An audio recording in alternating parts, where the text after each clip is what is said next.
अच्छा बेटा, last video के अंदर हम लोगों ने कुछ फैक्टर्स डिस्कस करे थे जो कि हमारी सीपीयू की परफॉर्मेंस को या तो इम्प्रूव करते हैं या फिर वर्सन करते हैं, ठीक है।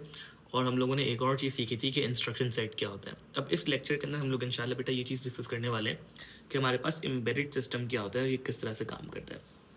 अब देखो, एम्बेडेड सिस्टम की डेफिनेशन क्या है कि embedded system is a combination of hardware and software which is design to carry out a specific set of functions. अब ये एक इस तरह की डिवाइस है जो कि ना सिर्फ जो कि कुछ स्पेसिफिक फंक्शन सिर्फ कैरी आउट कर सकती है। ये इस तरह की डिवाइस है हमारे पास, ठीक है। एम्बेडेड सिस्टम एक इस तरह की डिवाइस है जो कि हार्डवेयर और सॉफ्टवेयर से मिला के बनाई गई है और जो कि specific set of functions carry out कर सकती है। अब स्पेसिफिक सेट ऑफ फंक्शंस का क्या मतलब है? इसकी एग्जांपल है यार, लेट्स से अगर तुम देखो तो पुराने ज़माने में क्या होता था कि लोगों के पास ना जीपीएस सिस्टम नहीं होता था। तो लोग, जो बड़े बड़े लोग होते थे हमारे घरों के, तो उनको ना रास्ते याद होते थे कि भाई सदर की ये गली यहाँ निकलेगी, यहाँ पे ये रास्ता इस तरह से जाएगा, तो यहाँ से कौन सा रास्ता आएगा, मतलब हर गली उनको याद होती थी कि भाई ये रास्ता, कौन सा रास्ता कहाँ निकलेगा। लेकिन जब से हमारे पास गूगल मैप्स है तो हम लोगों ने रास्ते याद करने ही छोड़ दिए। हम लोगों ने क्या करा, अब हम लोग गूगल मैप्स के ऊपर रिलाई करते हैं। हम लोग को कोई भी गली नहीं भी समझ आती तो हम क्या करते हैं, गूगल मैप खोलते हैं, डाटा खोलते हैं, गूगल मैप खोलते हैं, अपनी करंट लोकेशन, लाइव लोकेशन खोलते हैं और चल के निकल जाते हैं। तो इसका मतलब क्या हुआ कि एम्बेडेड सिस्टम एक ऐसा सिस्टम है जो कि बेसिकली हार्डवेयर और सॉफ्टवेयर दोनों मिला के बनाया गया है, ठीक है। और वो जो है ना स्पेशली प्रोग्राम्ड है कि बेटा वो कोई डेडिकेटेड टास्क परफॉर्म करेगा। जैसे कि एक एग्जांपल है कि हम लोगों ने जीपीएस सिस्टम की एक एग्जांपल ली। हमारे पास एक और एग्जांपल है ऐसे वेंडिंग मशीन की। भाई वेंडिंग मशीन पहले क्या होता था, भाई अगर कोई गुड्स खरीदने तो एक बंदा होता था, वो पैसे लेता था और गुड्स जो है वो आपको देता था, ठीक है। अब वेंडिंग मशीन आ गई। वेंडिंग मशीन क्या करती है कि भाई पैसे आप उसको देते हो अंदर, तो वेंडिंग मशीन क्या करती है भाई, वो कैश लेती है अंदर, वो कैश चेक करती है कि कैश ठीक है कि नहीं है, नोट रीड करती है कि भाई कौन सी नोट है वो, कैश की 50 रुपीज़ की नोट है, 100 रुपीज़ की नोट है, 500 रुपीज़ की नोट है, ये जो है ना वो चेक करती है और उसके बाद वो क्या करती है कि आपको गुड्स डिलीवर करती है। तो बेसिकली जो काम पहले इंसान कर रहा था वही काम अब एम्बेडेड सिस्टम ने रिप्लेस कर दिया। लेकिन अब एम्बेडेड सिस्टम का मतलब क्या है कि भाई वो सिर्फ एक डेडिकेटेड फंक्शन बेटा परफॉर्म कर सकता है। इसका मतलब ये कि मैं वेंडिंग मशीन को ये नहीं बोल सकता कि भाई ये जो है ना मैंने जो है ना वो लेट्स से अब ये गुड वापसी ले लो मुझसे, मुझे कैश दे दो, ऐसा नहीं बोल सकता मैं वेंडिंग मशीन को। वेंडिंग मशीन सिर्फ एक डेडिकेटेड फंक्शन परफॉर्म करेगी which is taking in the cash and delivering the goods to us, ठीक है। तो ऐसा नहीं कर सकती कि गई गुड्स ले और जो ना वो मुझे कैश दे दे कि अच्छा ये लो गुड्स आ गए तुम कैश ले जाओ, ऐसा नहीं कर सकती। तो एक ही डेडिकेटेड फंक्शन परफॉर्म करेगी, ठीक है। अभी क्या बोलता है, it is built on to a device and runs on a firmware. इसका क्या मतलब है? देखो ये नॉर्मली ना जो भी हमारे पास एम्बेडेड सिस्टम होता है ये किसी ना किसी जो ना वो चीज़ के ऊपर बनाया गया होता है। जैसे अगर आप जीपीएस सिस्टम देखो जो गाड़ियों के अंदर लगाए जाते हैं, तो गाड़ियों के इंफोटेनमेंट सिस्टम के अंदर बनाए जाते हैं, ठीक है। यानी गाड़ी की जो स्क्रीन होती है, एलईडी स्क्रीन होती है, उसके अंदर जीपीएस सिस्टम फिट किया जाता है, ठीक है। इसी तरह से अगर मैं बात करूँ कि भाई वेंडिंग मशीन है, तो वेंडिंग मशीन के अंदर जो एम्बेडेड सिस्टम है जो कि कैश लेता है और गुड्स डिलीवर करता है, ये वाला जो एम्बेडेड सिस्टम है जिसका कार्ड है किसके अंदर इंस्टॉल किया गया है, वेंडिंग मशीन के अंदर इंस्टॉल किया गया है, ठीक है। अगर मैं बात करूँ भाई वॉशिंग मशीन के अंदर, वॉशिंग मशीन के अंदर पहले क्या होता था कि पहले जो ना वो कपड़े सिर्फ जो ना वो एक टाइमर होता था, भाई कपड़े जो ना वो चलते थे, जो मैनुअल वॉशिंग मशीन होता था उसमें कपड़े चलते थे और आप उसको जो ना वो सुखाना पड़ता था, फिर वो पूरा पूरा दिन सूखते थे, इस तरह से काम होता था। अब हमारे पास ऑटोमेटिक वॉशिंग मशीन आ गए जिसके अंदर बहुत सारे हमारे पास ऑप्शन आते हैं, easy wash, quick wash, aqua smart, इस तरह के ऑप्शन आते हैं जिसको आप सिर्फ क्लिक करते हो तो वो सारा काम खुद ही कर लेता है। मतलब पानी भी खुद ही लेता है, उसके अंदर जो है ना वो अपने मुताबिक सर्फ या जो वॉशिंग पाउडर है वो भी अपने मुताबिक डालेगा, कपड़े धोएगा, इसके बाद स्पिन भी अपने मुताबिक करेगा। और आप उसके अंदर आप सेलेक्ट भी कर सकते हो, आपका कंफर्टर है, आपने जो है ना वो नॉर्मल कपड़े डाले, अपने नेटेड कपड़े डाले जो आपको मतलब अच्छे उसमें धोने हैं, तो वो सब खुद करेगा और आपको सिर्फ जो है ना वो कपड़े जो है ना फिर आखिरी में 10-15 मिनट के लिए सुखाने पड़ेंगे, वो जो है ना वो सूख जाते हैं। तो हमारे पास अब ऑटोमेटिक वॉशिंग मशीन बेटा इस तरह से काम कर रहा है। तो ये जो सारी सेटिंग्स है कि भाई इजी वॉश चलाना है, क्विक वॉश चलाना है, उसकी सेटिंग क्या क्या है, वो किस किस तरह से काम करेगा, ये सारा बेटा हमारे पास स्टोर्ड है, एक फर्मवेयर के ऊपर स्टोर्ड है। फर्मवेयर क्या है? बेसिकली फर्मवेयर का मतलब एक स्पेशल टाइप ऑफ प्रोग्राम है जो कि पहले से जिसके पीछे ना प्रोग्रामिंग हो चुकी है और वो प्रोग्रामिंग होके उसका एक कार्ड बन गया, एक माइक्रो प्रोसेसर बन गया, जो कि माइक्रो प्रोसेसर उस वॉशिंग मशीन के अंदर इंस्टॉल्ड है। तो जब भी मैं वो ऑप्शन सेलेक्ट करूंगा तो माइक्रो प्रोसेसर के पास जाएगा और वो इंस्ट्रक्शन लेगा कि भाई मुझे किस तरह से वॉशिंग करनी है, वो धो के आपको कपड़े धो दे देगा। इसी तरह से वेंडिंग मशीन के अंदर भी वो क्या है भाई, वो कार्ड लगा हुआ है, यानी एक फर्मवेयर के ऊपर ना वो प्रोग्रामिंग हुई हुई है। फर्मवेयर का मतलब बेसिकली क्या मतलब है कि एक स्पेशल टाइप ऑफ प्रोग्राम जिसके अंदर प्रोग्रामिंग हुई हुई है और वो आपके हार्डवेयर के अंदर जो है ना वो उसने इंस्टॉल कर दिए कि भाई अब वो जो है वेंडिंग मशीन जब भी तुम नोट डालोगे तो वो किस तरह से नोट को रीड करेगा और उस नोट को जो है ना उसके अकॉर्डिंगली तुम्हें गुड्स डिलीवर करेगा, ठीक है। तो ये सारी चीजें बेटा हमारे पास एम्बेडेड सिस्टम के अंदर होती है। एम्बेडेड सिस्टम का मतलब यह है कि एक ऐसा सिस्टम जो कि एक ही डेडिकेटेड फंक्शन परफॉर्म करेगा और जो है ना वो हार्डवेयर और सॉफ्टवेयर का कॉम्बिनेशन होगा और वो फर्मवेयर के ऊपर रन करता है। फर्मवेयर का मतलब क्या है कि ऐसा सॉफ्टवेयर जिसके अंदर प्रोग्रामिंग हुई हुई है कि भाई वो काम किस तरह से करेगा, ठीक है। अब बोलता है it does have additional peripherals. Additional peripherals का मतलब क्या है बेटा? पेरिफेरल्स का मतलब होता है कि कोई भी एडिशनल डिवाइस आप उसके अंदर कनेक्ट कर सकते हो। जैसे अगर आप देखो तो जीपीएस सिस्टम्स के अंदर जो है वो हम लोग जो है वो जो हमारी इंफोटेनमेंट सिस्टम होता है, जो हमारी स्क्रीन होती है गाड़ी की, उसके अंदर हम लोग ऑक्सिलरी केबल भी डाल सकते हैं, उसके अंदर हम लोग सीडी भी डाल सकते हैं, उसके अंदर हम लोग यूएसबी भी डाल सकते हैं। ठीक है, तो इसका मतलब क्या है कि एडिशनल पेरिफेरल्स मतलब एडिशनल इनपुट या आउटपुट डिवाइसेस तुम उसके अंदर कनेक्ट कर सकते हो। ठीक है, बोलता है when installed in a device, embedded system ऐसी चीज है जब उसको किसी डिवाइस के अंदर इंस्टॉल करोगे। डिवाइस का मतलब क्या है कि भाई कोई भी जो है ना वो तुमने लेट्स से वॉशिंग मशीन के अंदर इंस्टॉल करा हुआ है, लेट्स से तुमने जो है ना उसको किसी गाड़ी की जीपीएस सिस्टम के अंदर इंस्टॉल करा हुआ है, या फिर तुमने वेंडिंग मशीन के अंदर इंस्टॉल करा हुआ है, तो उसको हम लोग डिवाइस कह रहे हैं यहाँ पे। तो जब उसको हम लोग किसी भी डिवाइस के अंदर बेटा इंस्टॉल करते हैं ना, तो हमारे पास ऑपरेटर जो है ना या तो डाटा मैनुअली इनपुट कर सकता है या फिर वो डाटा ऑटोमेटिक सोर्स से भी आ सकता है। अब इसकी मिसाल क्या है? तो इसका मतलब क्या है कि भाई जब भी हम लोग किसी डिवाइस के अंदर इसको इंस्टॉल करते हैं ना, तो ये याद भी आ सकता है। अब इसकी मिसाल क्या है? तो इसका मतलब क्या है कि भाई जब भी हम लोग किसी डिवाइस के अंदर इसको इंस्टॉल करते हैं ना, तो या तो ऑपरेटर जो है बेटा वो डाटा मैनुअली इनपुट कर सकता है इसके अंदर। जैसे कि एक एग्जांपल है कि भाई तुम्हारे पास कोई ओवन है, ठीक है, या माइक्रोवेव है, तो उसके ऊपर एक नॉब होगी जिसके थ्रू जो ना डाटा तुम मैनुअली इंस्टॉल कर सकते हो। जैसे तुम टाइमर सेलेक्ट कर सकते हो, भाई वो नॉब घुमा घुमा घुमा घुमा के तुम टाइमर सेलेक्ट कर सकते हो, या फिर उसके अंदर कोई की पैड, जैसे माइक्रोवेव के अंदर होता है की पैड होता है, तो की पैड के थ्रू तुम टाइम सेलेक्ट कर सकते हो। तो ये या तो एम्बेडेड सिस्टम के अंदर डाटा तुम मैनुअली फीड कर सकते हो, या फिर तुम्हारे पास दूसरा ऑप्शन क्या होता है कि तुम उसको डाटा को ऑटोमेटिक सोर्स से आने दो, जैसे कोई भी सेंसर से। अब जैसे कि एग्जांपल क्या है इसकी भाई कि लेट्स से वॉशिंग मशीन है, तो वॉशिंग मशीन के अंदर जैसे इजी वॉश, क्विक वॉश वगैरह वाले जो ऑप्शन होते हैं, तो उसके अंदर वो क्या करते हैं भाई कपड़ों के हिसाब से वाटर लेवल ऑटोमेटिकली डिटेक्ट करता है कि भाई कितना वाटर लेवल जो है ना वो होना चाहिए, और उस वाटर लेवल के हिसाब से जो है ना वो क्या करता है कि आपके कपड़ों को वॉश करता है। एक और एग्जांपल क्या है इसकी कि भाई हमारे पास लेट्स से जो है वो जीपीएस सिस्टम्स है, तो जीपीएस सिस्टम्स के अंदर हम लोग क्या करते हैं अपनी बेटा करंट लोकेशन लगा देते हैं। करंट लोकेशन लगाने के बाद क्या होता है कि हमारी लोकेशन ऑटोमेटिकली रीड करा, मुझे हर मोमेंट थोड़ी चेंज करनी पड़ती है कि भाई मैं अब मैं इस जगह पे पहुंच गया हूँ, अब मैं इस गली के इस कोने में पहुंच गया हूँ, तो मुझे हर दफा लोकेशन चेंज नहीं करनी पड़ती है। वो क्या करता है, वो डाटा को ऑटोमेटिकली रीड करता है, और उस ऑटोमेटिकली रीड करने के बाद वो क्या करता है कि वो जो है ना वो आपकी लोकेशन फीड कर रहा होता है, मतलब आपकी लोकेशन को रीड करने के बाद आपको रीडायरेक्ट कर रहा होता है रास्ता। तो इस तरह से हमारे पास काम चल रहा होता है। ठीक है, तो इसकी कॉमन एग्जांपल्स क्या जो हम लोगों ने डिस्कस करी, सबसे पहले गाड़ियों के अंदर जीपीएस सिस्टम के अंदर यूज होता है, एबीएस ब्रेकिंग के अंदर यूज होता है, ट्रैक्शन कंट्रोल के अंदर इस्तेमाल होता है। तो बेसिकली हर सिस्टम के अंदर बेटा एक एम्बेडेड सिस्टम लगा हुआ होता है। वो क्या होता है कि वो सिर्फ एक डेडिकेटेड फंक्शन परफॉर्म करने के लिए इस्तेमाल होता है। लाइटिंग सिस्टम्स के अंदर आप देखो कि लाइट्स को टर्न ऑन या ऑफ करने के लिए इस्तेमाल होता है डे के अकॉर्डिंग, के भाई लेट्स से रात हो गई तो लाइट ऑन हो जाए, दिन हो गया तो लाइट ऑफ हो जाए। तो ये क्या लगा हुआ है, एम्बेडेड सिस्टम लगा हुआ है जिसके अंदर फर्मवेयर के अंदर सारी प्रोग्रामिंग हुई हुई है कि जैसे ही रोशनी आना शुरू होगी, जैसे कोई ना कोई सेंसर लगाओगे कि भाई सेंसर के ऊपर अगर रोशनी पड़ना शुरू होगी तो लाइट ऑफ कर देनी है, अगर उस सेंसर के ऊपर रोशनी नहीं पड़ी इसका मतलब लाइट ऑन कर देनी है। ठीक है, इसी तरह से वेंडिंग मशीन है, वेंडिंग मशीन के अंदर के भाई जब भी कोई पैसे जो है ना वो अंदर डाले तो भाई पैसे चेक कैसे करने, चेक करने के बाद उसकी अमाउंट कैलकुलेट करनी है, उसके हिसाब से आपको गुड्स डिलीवर करने हैं, जो भी यूजर सेलेक्ट कर रहा है ऑप्शन उसके हिसाब से।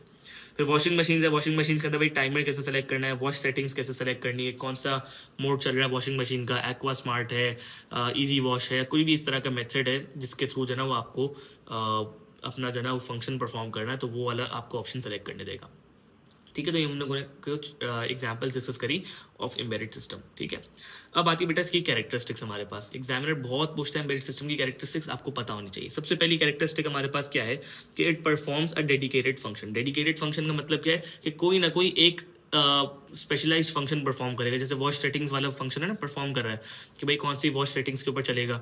ठीक है, लेट्स से वेंडिंग मशीन का भाई डेडिकेटेड फंक्शन परफॉर्म कर रहा है कि भाई पैसे ले रहा है और गुड्स डिलीवर कर रहा है, इसके अलावा और कोई काम नहीं कर रहा, तो कोई ना कोई डेडिकेटेड फंक्शन परफॉर्म करेगा। दूसरा हमारे पास क्या बेटा इसका कैरेक्टरिस्टिक कि भाई it has a micro processor, इसके अंदर हमारे पास एक माइक्रो प्रोसेसर है। ठीक है, थर्ड हमारे पास क्या है बेटा कि इसके अंदर हमारे पास एक फर्मवेयर है। फर्मवेयर का मतलब क्या है कि जिसके एक ऐसा प्रोग्राम जिसके अंदर सारी प्रोग्रामिंग हुई हुई है कि भाई जब भी यूज़र कोई चीज़ बटन प्रेस करेगा या यूज़र कोई भी कमांड करेगा तो भाई आपको उसको रिस्पॉन्ड किस तरह से करना है, तो वो फर्मवेयर है।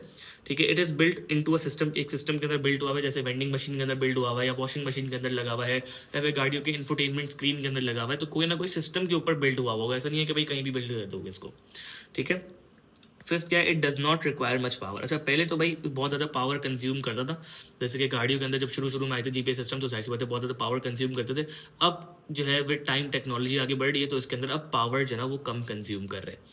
ठीक है, सिक्स्थ क्या है हमारे पास, it is cheap to manufacture. Cheap to manufacture का मतलब क्या है कि भाई ऑब्वियसली बाहर दुनिया में ये होता है कि बेटा परचेसिंग पावर पैरिटी बहुत हाई होती है। मतलब इसका मतलब ये है कि लोगों के पास पैसा ज़्यादा है, ठीक है, तो उनको जैसे गाड़ी भी आप देखो बाहर सस्ती है, ठीक है, तो गाड़ी अब जैसे यहाँ पे है ना भाई, अगर मैं जाऊँगा ना गाड़ी की स्क्रीन लगवाने की तो मुझे 20-25 हज़ार की स्क्रीन लगेगी, तो ऐसे में तो महंगी स्क्रीन है। लेकिन मैं बाहर जाऊँ तो भाई वो $100 की स्क्रीन बन रही है, $50-60 के अंदर स्क्रीन आ रही है, तो लोगों को तो ना इतना ज़्यादा इम्पैक्ट नहीं लगता। लोग बोलते हैं यार ठीक है $50-60 की तो स्क्रीन है, लगा लो, कोई मसला नहीं। तो वहाँ पे जो ना उनको ऐसा लगता है कि भाई वहाँ पे मैन्युफैक्चरिंग चीप है, ठीक है, तो बहुत ज़्यादा कॉस्ट नहीं आती है कि मेरिट सिस्टम को इंस्टॉल करने की।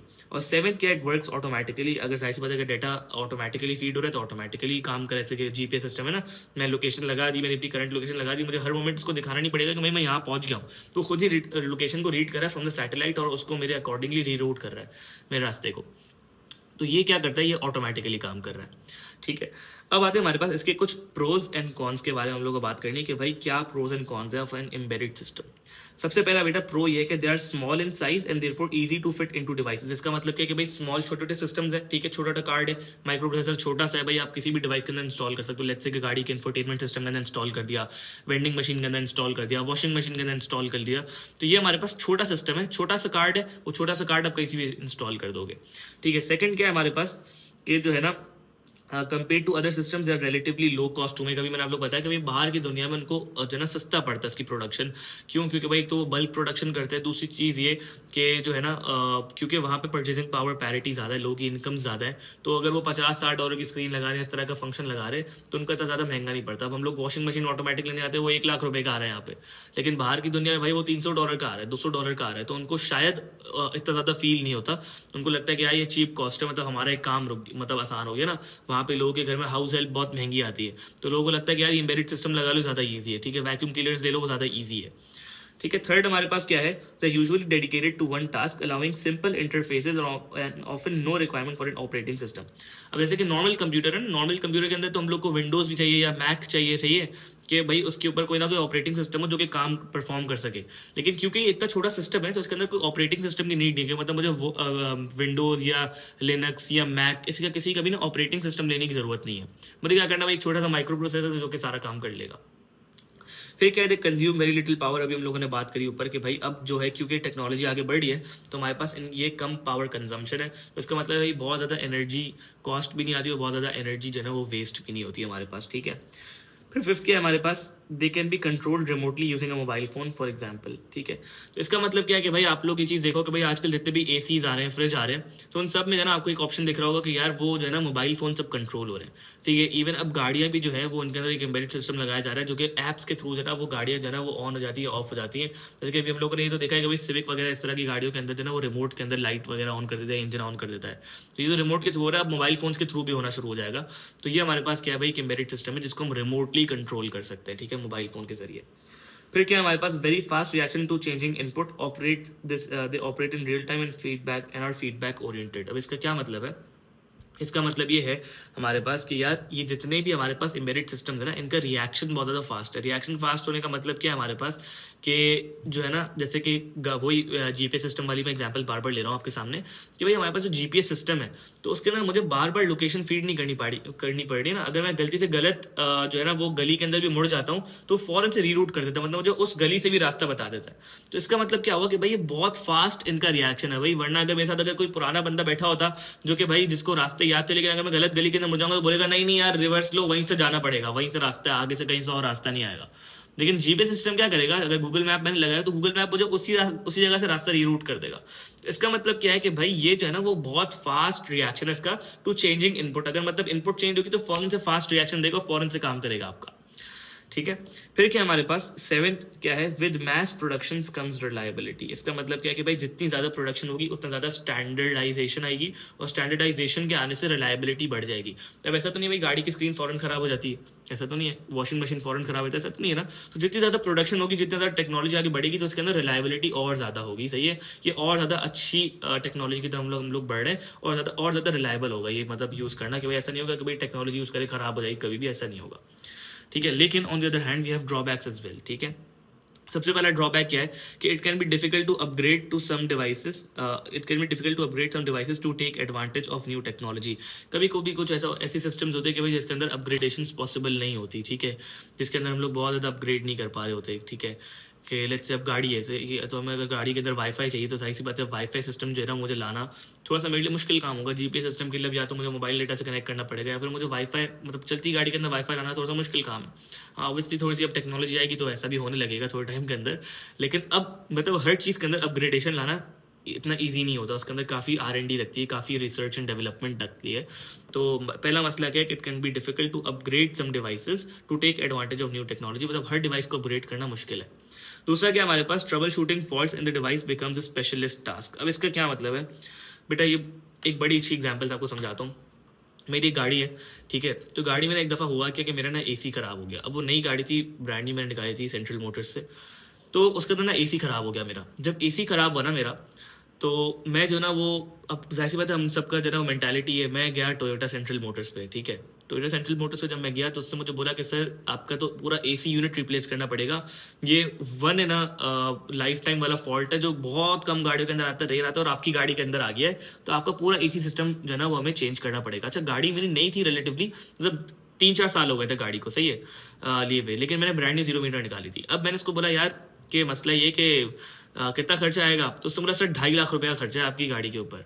मैंने बोला यार 2.5 लाख रुपए का AC कौन सा तुम चेंज कर रहे हो। अच्छा मैंने बोला यार कि यार ये टोयोटा सेंट्रल मोटर्स ये लोग अपना मार्कअप भी लगाते हैं, अपना प्रॉफिट भी रखते हैं, इनके बहुत खांचे हैं इनके, तो मैं ना किसी रोड साइड मैकेनिक से चले जाता हूँ, वहाँ पे जो ना मैं बनवा लेता हूँ गाड़ी। अब मैं गया एक रोड साइड मैकेनिक के पास, मैं इसको यार AC ख़राब हो गया मेरा, और मेरी ना गाड़ी के अंदर से आवाज़ भी आ रही थी, मैं बोला यार मेरा AC ख़राब हो गया है। तो उसने देखा, उसने ना बोला अच्छा ठीक है, तो बोला सर आप बैठो, आप जो ना बैठो मैं कुछ करता हूँ। मैं ना इतनी देर मैंने बोला तुम गाड़ी चेक करो मैं नमाज़ पढ़ के आता हूँ। मैं नमाज़ पढ़ने गया, गाड़ी चेक करने आया मैं, तो वो बोलता है सर आओ मैंने बेहतरीन जुगाड़ लगा दिया, मैंने जुगाड़ लगा दिया, इंशाल्लाह इससे आपका काम हो जाएगा। मैंने बोला भाई तूने कौन सा जुगाड़ लगा दिया, नई गाड़ी थी तूने जुगाड़ क्यों लगा दिया, पहले मुझसे तो पूछता। तो सर मैंने जगा दिया, अब चल गया तो बेहतरीन हो जाएगा, आपको ना सस्ते में काम हो जाएगा। मैं बोला अच्छा चल ठीक है भाई, जुगाड़ लगा दिया उसने, कोई एल्फी वेल्फी लगा के कोई ना कोई मैग्नेट वैग्नेट था उसका उल्टा पुल्टा करके उसने कर दिया काम। अच्छा अब गाड़ी स्टार्ट करी, मैंने जितनी आवाज़ पहले आई थी ना उससे डबल आवाज़ आना शुरू हो गई, और AC तो अब चल ही नहीं रहा। मैं बोला भाई तूने क्या कर दिया, बोलते सर वो जुगाड़ जो है ना मैंने ऑल्टो के अंदर ट्राई किया, तो ऑल्टो के अंदर तो बड़ा बेहतरीन चलता है लेकिन यारिस के अंदर नहीं चल रहा। अबे मैंने बोला क्या बेवकूफ़ आदमी तुम, क्या यारिस के अंदर तुमने ही जुगाड़ लगा दिया। अच्छा अब कहने का मकसद क्या है यहाँ पे कि अगर आप देखो ना तो इसका ट्रबल शूटिंग फॉल्ट जब भी इस तरह की डिवाइसेज होती है जो अच्छी टेक्नोलॉजी के ऊपर बिल्ड है, तो भाई जब इसके अंदर कोई फॉल्ट आता है ना तो वो बहुत ज़्यादा एक्सपेंसिव होता है जो रिपेयर, ठीक है, और उसको ना बड़ा स्पेशलिस्ट टास्क बन जाता है वो। मतलब अब ये वाला जो टास्क था ये सेंट्रल मोटर्स से ही करवाना पड़ता मुझे, मतलब ये 2.5 लाख रुपए मुझे देने पड़ते हैं, मैं सेंट्रल मोटर से कराता तो मेरी गाड़ी बिल्कुल सही बनती। अब उसको वो काम आता नहीं था तो उसे जुगाड़ लगा दिया। फिर मैं गया सेंट्रल मोटर्स के पास वापसी, उसने मुझे बोला सर आपने गाड़ी किसी रोड साइड मैकेनिक को दिखाई है। मैंने बोला नहीं यार मैं तो नहीं दिखाई, मैं झूठ बोला। बोलता है यार नहीं आपने दिखाई है गाड़ी, ये टेपिंग इसकी हटी हुई है। वो समझ गया, फिर उसने मुझसे 3 लाख रुपए लिए वही सेम काम करने के जो पहले 2.5 लाख रुपए के अंदर हो रहा था। तो कहने का मकसद ये है कि जब इस तरह का जो फॉल्ट होता है, जब ट्रबल शूटिंग फॉल्ट आता है, जब इस तरह की टेक्नोलॉजी के अंदर आता है, तो बेटा इसके अंदर मसला ये होता है कि स्पेशलिस्ट टास्क बन जाता है। फिर मतलब इसके अंदर फिर टेक्नीशियन रिक्वायर्ड है जो कि स्पेशलिस्ट हो, जिसको ये काम आता हो। तो ये एक बड़ा मसला है इस चीज़ के अंदर, ठीक है। फिर हमारे पास क्या है, although the interface can appear to be more simple, a single knob for example a single knob, in reality it can be more confusing. जैसे कि भाई changing the time on a cooker clock can require several steps. अब इसका क्या मतलब है, कभी कभी कुछ ऐसी टेक्नोलॉजीज होती है क्योंकि बेटा हम लोग तो क्योंकि जेनजी हैं, हम लोग क्योंकि मिलेनियल्स हैं, हम लोग क्योंकि टेक सैवी हैं थोड़े से, तो हम लोग तो वो टेक्नोलॉजी को अडेप्ट कर लेते हैं। लेकिन कुछ ऐसी टेक्नोलॉजीज होती है जो कि भाई हमारे पेरेंट्स अडेप्ट नहीं कर पाते, अभी तक हमारे पेरेंट्स शायद इंस्टाग्राम और फेसबुक पे सही से इस्तेमाल नहीं कर पाते। तो जब इस तरह की टेक्नोलॉजी आती है कि भाई गाड़ी के अंदर इस तरह के फीचर्स आ जाए या इस तरह की चीज़ें हो, तो शायद हमारे पेरेंट्स भी जो ना बेटा वो उन टेक्नोलॉजीज को अडेप्ट नहीं कर पाते, या हमारे ग्रैंड पेरेंट्स उन टेक्नोलॉजीज को अडेप्ट नहीं कर पाते। तो ऑल तो सिस्टम बहुत सिंपल होता है, बट वो स्टिल जो ना कुछ लोगों के लिए जो ना वो इतना यूजर फ्रेंडली नहीं होता कि भाई उसको जो ना वो यूज कर सके, ठीक है। फिर होता है any device that can be accessed over the internet is also open to hackers. ये बात हमें पता है कि जब भी कोई डिवाइस इंटरनेट के ऊपर एक्सेस हो सकती है, यानी वो जो है वो साइबर सिक्योरिटी थ्रेट्स के थ्रू जो है ना वो खुल जाएगी, मतलब साइबर सिक्योरिटी थ्रेट्स के लिए ओपन हो जाएगी। अब उसके ऊपर कोई भी अटैक हो सकता है, कोई वायरस हो सकता है। जैसे कि तुम लोगों ने मनी हाइस्ट के अंदर देखा होगा, प्रोफेसर जो है ना वो एलिसिया सियरा को जो है ना भाई वो उसके GPS सिस्टम के थ्रू जो है ना उसको कॉल करता है, उसके ऊपर जो है ना उसकी वीडियो आना शुरू हो जाती है कि भाई मैं तुम्हें जाने नहीं दूंगा ये वो। तो कहने का मतलब ये है कि भाई जितने भी हमारे पास इस तरह के सिस्टम्स हैं जो इंटरनेट से ओपन हो गए, तो इसका मतलब है कि भाई उसके ऊपर थ्रेट्स भी जो है ना वो बहुत ज़्यादा आ सकते हैं। फिर क्या हमारे पास, due to difficulty in upgrading and fault finding devices are often just thrown away rather than being repaired. अच्छा, ज़्यादातर पाकिस्तान के अंदर तो नहीं होता ऐसा कि डिवाइसेज ज़्यादातर रिपेयर हो ही जाती हैं, लेकिन जैसे बाहर के मुल्कों में होता है कि भाई अगर डिवाइस रिपेयर करने की कॉस्ट $50 आ रही है और नई डिवाइस की कॉस्ट $70-80 है, तो लोग क्या करते हैं भाई, इस डिवाइसेज को जो है फेंक देते हैं, बोलते हैं भाई नई डिवाइस लगा लो। जैसे बहुत अब पाकिस्तान के अंदर तो लोग होता है कि भाई तुम लोग शायद अमीर पार्टी हो कि भाई लोग जो है ना वो फ़ोन्स जो है ना वो अच्छे वाले फ़ोन्स होते हैं, लोग इस्तेमाल करते हैं और चेंज कर लेते हैं हर 2-2 साल में। लेकिन ऐसे नॉर्मल अगर एक एवरेज इंसान की बात करो तो पाकिस्तान के अंदर लोग कोई फ़ोन बहुत ज़्यादा चेंज थोड़ी करते हैं यार, 5-5 साल 6-6 साल तक चलाते हैं जब तक फ़ोन ख़राब नहीं हो जाता, इसके बाद वो एक और बजट फ़ोन ले लेते हैं। लेकिन बाहर ऐसा नहीं होता, बाहर जब भी एक नया आईफोन आता है तो भाई हर 2 साल बाद, हर 1 साल बाद जो है ना बंदा रिप्लेस कर लेता है, क्योंकि उनके लिए वो कॉस्ट नहीं है। वो लगता है यार आईफोन इज चीपर, ठीक है $1000 का फ़ोन है, ले लो हर साल नया, ठीक है, तो उनको ये लगती है चीज़। तो इसका मतलब क्या है कि भाई ये जो चीज़ें थी ना वो रिपेयर होने की बजाय ना भाई न्यू ले ली जाती है। तो इसका मतलब क्या है कि भाई ये बहुत वेस्टफुल ऑफ रिसोर्सेज है। अब आई नो कि भाई तुम लोग का इससे कोई ताल्लुक नहीं है, तुम लोग बोलते हो कि यार वेस्ट हो रही तो होने दो, वी डोंट केयर, ठीक है, लेकिन ये एक एथिकली एक बड़ी ख़राब चीज़ है कि भाई चीज़ें जो है ना वो वेस्ट हो रही है। अच्छा, लास्ट पॉइंट है ना बेटा वो बिल्कुल तुम लोग के ऊपर लागू नहीं होता, ठीक है। लास्ट पॉइंट कहता है can lead to an increase in the throw away society if devices are discarded just because they have become out of date. अब ये बेसिकली सोसाइटी की बात कर रहा है कि भाई अगर डिवाइसेस को तुम ऐसे ही थ्रो करना शुरू कर दो सोसाइटी के लिए तो बहुत हार्मफुल है, ये है वो है। तो आई नो तुम लोग को सोसाइटी से घंटा फर्क नहीं पड़ता, और ये चीज़ें जो है ना वो ऐसी हैं कि तुम लोग बोलते हो कि यार सोसाइटी तो जाए भाड़ में, मतलब डिवाइस पुरानी हो गई तो नई डिवाइस लेंगे ही ना, ठीक है। लेकिन ये एक एथिकल पॉइंट की बात कर रहा है, ठीक है, ये एथिक्स की बात कर रहा है, ये मोरालिटीज़ की बात कर रहा है कि भाई अगर कोई डिवाइसेस इस तरह की हैं तो कि बहुत ज़्यादा तुम जो है ना वो रेगुलरली चेंज कर रहे हो, या फिर अगर ना तुम आउट ऑफ डेट हो गई तो तुम उन डिवाइसेस को चेंज करो, तो एक थ्रो अवे सोसाइटी बन जाएगी। भाई हर कोई जो है ना वो पुरानी डिवाइस फेंकेगा और नई डिवाइस खरीदेगा, तो ये वेस्टफुल ऑफ रिसोर्सेज है, मतलब ये सोसाइटी का थ्रो अवे कल्चर बन जाएगा। क्या जो चीज़ पुरानी हो गई इसको फेंक दो, जो चीज़ नहीं आ गई इसको ले लो। तो एक डिसएडवांटेज है अगेन, लेकिन बहुत अच्छा मतलब एक पॉइंट नहीं है। तो हमारे पास we have got a couple of points जो हम लोगों ने डिस्कस करे। तो ये वाला बेटा हमारी वीडियो जो थी वो एम्बेडेड सिस्टम्स के ऊपर थी। इंशाल्लाह नेक्स्ट वीडियो से हम लोग इनपुट डिवाइसेस के बारे में कुछ बात करेंगे, ठीक है। Thank you.